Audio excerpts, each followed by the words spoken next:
Heart Business on Heart 1027 with MoneyWeb. Now, this is an interesting one. From switchboards to smartphones, the story of the telephone, I think, is also the story of human progress.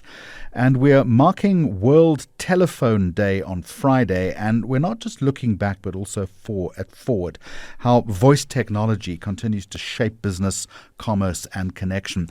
And someone who can give us a perspective on this is Nick Laschinger, who's Chief Technology Officer at Euphoria Telecom. And I want to explore the future of telephony in South Africa, its impact on the economy, and why business communication is more than just about picking up the phone these days.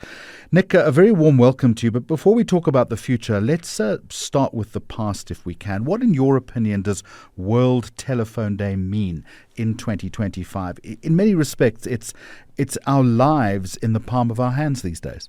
Thank you very much for having me, Jeremy. And yes, telephony and communication as a whole has not only just shaped our lives, but also shaped the way we do business. It's shaped the way we conduct ourselves. It's even shaped our language. And looking back, it's amazing to see how things have come so far, firstly, but also how things have been forgotten. And it is interesting to look back in cases like that and go, really, that's what happened. Because something as simple as the word hello actually came into common language through use of the telephone.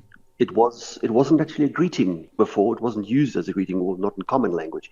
It was used more as an explanation of surprise. But with the introduction of the telephone, two gentlemen, Alexander Bell and Thomas Edison, you may recognize the names, actually had a bit of a war over what would be used as a greeting when you picked up the phone. Alexander Graham Bell, who invented the telephone, wanted us to answer the phone with ahoy, which seems a little strange to us these days. And Edison was very much backing the word hello.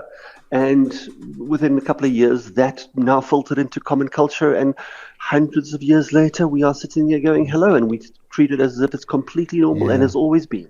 Just for the record, Nick, I still get a surprise when my phone rings. Because not too many people call me, but that's the story of my life. We don't need to reflect on that. The first call was all about connection. That's the critical word, I think. What do you think connection means in the modern idiom, in the business context these days? Well, it's a very interesting time for the word connection, because on the one hand, we are introducing technology that separates us from people who want to talk to us. And you'll see that play out in all the likes of the AI and the AI bots that people are talking about and getting very excited about.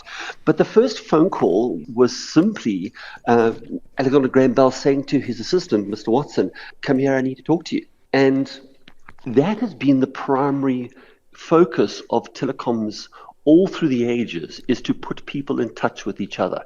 Now, it's hard to believe, thinking as the world as we know it right now, that we had a time where we couldn't just pick up the phone and phone someone and say, hey, how are you? But there is no replacing that very personal connection. And yes, the world of text has done a lot to distance ourselves from, having to do that. And, like you say, you don't get a lot of phone calls very often, but very rarely does somebody dislike getting a phone call from a loved one, or somebody who's saying, what, we haven't spoken in ages. How are you? Unless it's Mrs. Maggs phoning to tell me that I have to go to the shops on my way home from work. But again, too much, Nick, about my own personal life. We've gone from landlines to leapfrogging into mobile. All of this has happened very, very quickly if you look at that long timeline. What do you think the next big leap is going to be? Oh, wow. I think the next big leap actually comes in a very interesting manner, because, as I said, we're looking at a dawn of technology that is doing its utmost to separate us from each other. And I do think that we will see a swing back towards, actually, I want to talk to people. And I'm already seeing it in some of the very larger call centers where people go, I just want to talk to a human. And the advent of terms like human first are starting to become prolific, and I think that's going to play out over the next couple of years. But that aside, in terms of pure technology, we've done some very interesting things. If you went back 30 years and you said to people, well, go a little bit further than 30 years because we've been right at the dawn of mobile in South Africa at that point. But if you went back 40 years, say, and you said to them, in 40 years' time, somebody will be carrying a device the size of basically a cigarette box, and will have the sum of human knowledge, and they were carried around in their pocket, they would have been stunned, to say the least. If you then explain to them that what they actually do with all that wealth of knowledge is basically play Candy Crush, I think they would have been further stunned, but that's beside the point. In terms of the technologies, we keep wanting to separate ourselves from the raw day-to-day of the doing of stuff. And I think AI will play out further and further in that space of, I want to automate these tasks, but I think there is a word of caution that we do need to concern ourselves with, is that, all these things are great if we know better. Using a tool because you know how to use it, that's wonderful. And by all means, go right ahead. But using tools when you don't, there is a recipe for disaster. So I think we have a very interesting time ahead of us in that space. I'm glad you pick up the word tools, because also critical, I think, to this debate is the whole notion of integration when it comes to productivity tools, when it comes to CRM systems. So that is also critical in terms of real-time intelligence that businesses need to get right now in order to stay competitive. Well, Jeremy, it's very easy to display. People like to be known. People like to be greeted. They like to be recognized. And you can play that out in your local pub.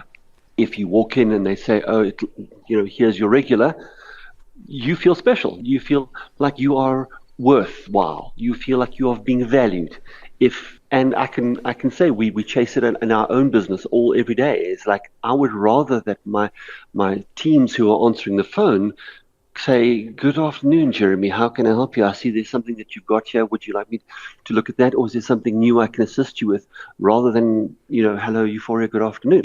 There's a world of difference in those, and there's a world of difference in feeling.